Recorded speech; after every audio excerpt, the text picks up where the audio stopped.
देश के एक हिंदी अखबार ने अपने ही कर्मचारियों का खून चूस कर घोषित कर दिया कि उसे दुनिया में सबसे ज़्यादा पढ़ा जाता है। यह अहंकार है, विकृति है। प्रकृति, विकृति और संस्कृति।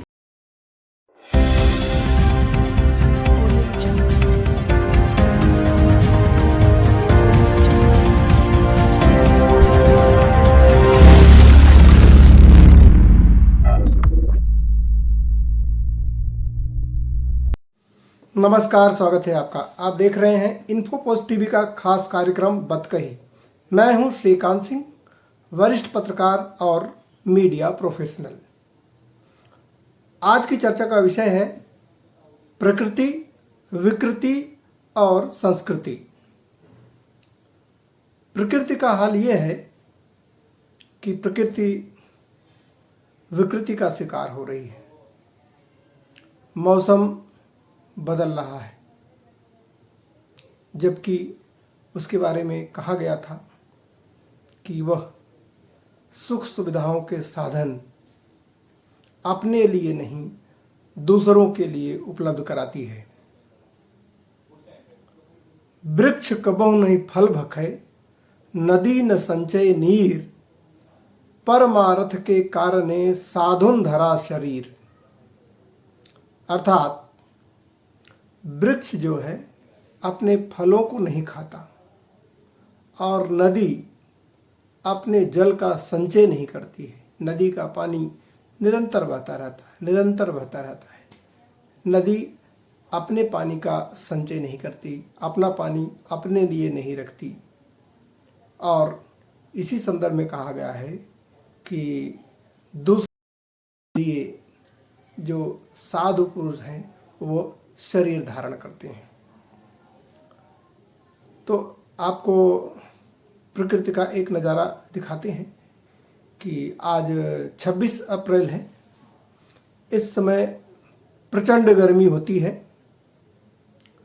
लेकिन प्रकृति कुछ इस तरह से बदल गई है कि आज की डेट में जहाँ किसानों की फसल खेतों में पड़ी है, ऐसे में अगर पानी बरसता है तो ये उन्हें नुकसान पहुंचाता है। कभी भी प्रकृति में इतनी विकृति नहीं आई है। ये आखिर विकृति क्यों आ रही है, हम इसकी गहराई में भी जाएंगे। लेकिन सबसे पहले देखिए कि किस तरह से एक तरफ आसमान में सूरज है, वातावरण में हवाएं तेज चल रही हैं और ज़मीन पर बारिश हो रही है, पानी गिर रहा है।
एक कहावत है कि जैसी नीयत वैसी बरकत।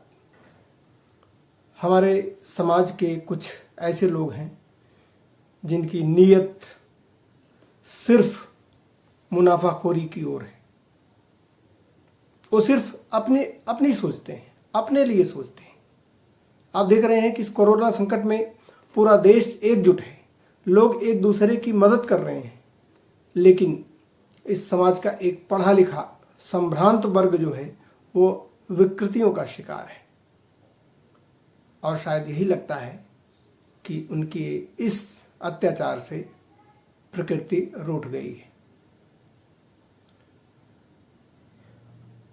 और तो और हम दूसरे की बात क्या करें, जो लोग इस संस्कृति का संदेश दे रहे हैं पूरे देश को और बताते हैं कि हमारा अखबार पूरी दुनिया में सबसे ज़्यादा पढ़ा जाता है, ऐसे लोग जो हैं वो अपने कर्मचारियों को नौकरी से निकाल रहे हैं, उनका पैसा मार के बैठे हैं।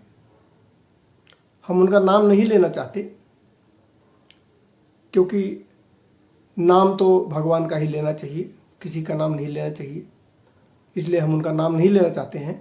लेकिन हमारे बहुत से साथी जिनका इस बात से संबंध है वह समझ जाएंगी वो कौन लोग हैं, और वो लगातार प्रधानमंत्री के भी अनुरोध को दरकिनार कर रहे हैं। तो आइए हम देखते हैं कि पीएम मोदी इस संदर्भ में क्या कह रहे हैं। हम अक्सर सुनते हैं प्रकृति, विकृति और संस्कृति।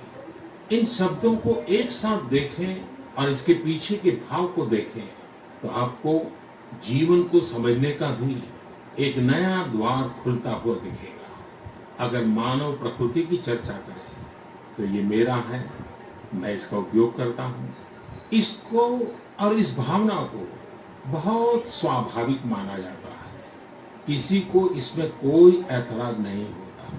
इसे हम प्रकृति कह सकते हैं। लेकिन जो मेरा नहीं है, जिस पर मेरा हक नहीं है, उसे मैं दूसरे से छीन लेता हूँ, उसे छीनकर उपयोग में लाता हूँ, तो हम इसे विकृति कह सकते हैं। इन दोनों से परे, प्रकृति और विकृति से ऊपर जब कोई संस्कारित मन सोचता है या व्यवहार करता है तो हमें संस्कृति नजर आती है। जब कोई अपने हक की चीज, अपनी मेहनत से कमाई चीज, अपने लिए जरूरी चीज, कम हो या अधिक, इसकी परवाह किए बिना किसी व्यक्ति की जरूरत को देखते हुए खुद की चिंता छोड़कर अपने हक के हिस्से को बांट करके किसी दूसरे की जरूरत पूरी करता है, वही तो संस्कृति है। साथियों, जब कसौटी का काल होता है तब इन गुणों का परीक्षण होता है। अपने व्यवसाय, अपने उद्योग में अपने साथ काम करे लोगों के प्रति संवेदना रखे, किसी को नौकरी से न निकाले। मोदी जी, इन संवेदनाहीन लोगों को आप अच्छी तरह पहचानते हैं क्योंकि चित्र में ये आप ही के साथ खड़े हैं। इनके परिवार के साथ इनके कर्मचारियों ने संस्कृति का पूरा परिचय दिया था। इनके परिवार के एक वरिष्ठ सदस्य के बीमार होने पर कर्मचारियों ने अपना ब्लड डोनेट किया था। लेकिन उसके बदले में इन्होंने क्या किया? अपने कर्मचारियों के साथ इन्होंने उन्हीं कर्मचारियों को नौकरी से निकाला, सस्पेंड किया, ट्रांसफ़र किया और अब उनका पैसा मारकर बैठे हैं। विकृति का इससे बड़ा उदाहरण और क्या हो सकता है, आप जिस विकृति की चर्चा कर रहे हैं। मोदी जी, आप अच्छी तरह से जानते हैं कि जो लोग आपकी बातों के प्रतिकूल काम कर रहे हैं उन्हें आप बहुत अच्छी तरह से जानते हैं। वो समय समय पर आपके साथ खड़े नज़र आते हैं, लेकिन जो वो कर रहे हैं उससे आपकी छवि धूमिल हो रही है। और अगर जब ऐसे लोग संस्कृति के बजाय विकृति लाएंगे तो इस देश का क्या होगा?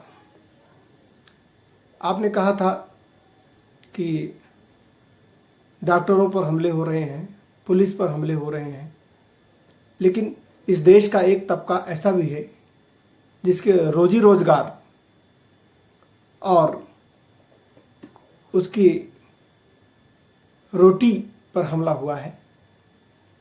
तो ऐसे लोगों को बचाने के लिए आप क्या करेंगे? जो लोग सुप्रीम कोर्ट के आदेश को नहीं मान रहे हैं, ऐसे लोगों का आखिर क्या इलाज है? उनके लिए आप क्या कानून ला रहे हैं? ये आपसे सवाल है। ये बहुत बड़ा सवाल है कि जब देश को संस्कार सिखाने वाले लोग ही, देश को संस्कार सिखाने का दावा करने वाले लोग ही जब विकृतियों के शिकार हो जाएंगे तो आखिर उस पूरे देश को क्या संदेश जाएगा? इसे आप सहज ही सोच सकते हैं और मैं उम्मीद करूंगा कि आप इन्हें जानते हैं, इन्हें पहचानते हैं और हमें पूरी उम्मीद है कि अगर आप देश की गरीब जनता के साथ खड़े हैं तो आप इन लोगों के लिए भी कोई सख्त कानून लाएंगे जो कि इस समाज में, इस देश में विकृति फैला रहे हैं और लोगों को कष्ट दे रहे हैं।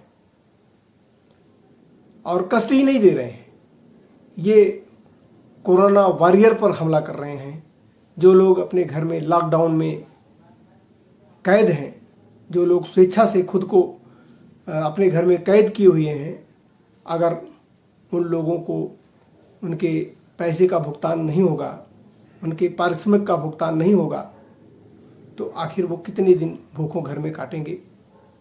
तो मेरे विचार से वो लोग भी कोरोना वॉरियर हैं जो कि लॉकडाउन का स्वेच्छा से पालन कर रहे हैं और अपने घर में स्थित हैं, लेकिन आपको उनकी समस्याओं पर भी ध्यान देना होगा जो कि समाज के इस बड़े मजबूत और आर्थिक रूप से संपन्न लोग विकृतियों को फैला रहे हैं। ऐसे लोगों पर आपको लगाम लगानी होगी। भैया मोदी जी बोलेंगे तभी लाइक, शेयर और सब्सक्राइब करेंगे। अगर आप रचनात्मक पत्रकारिता को बढ़ावा देना चाहते हैं तो तुरंत इस वीडियो को लाइक करें, शेयर करें, सब्सक्राइब करें और घंटी वाला बटन जरूर दबाएं ताकि हमारा नया वीडियो आपको सबसे पहले मिले। धन्यवाद।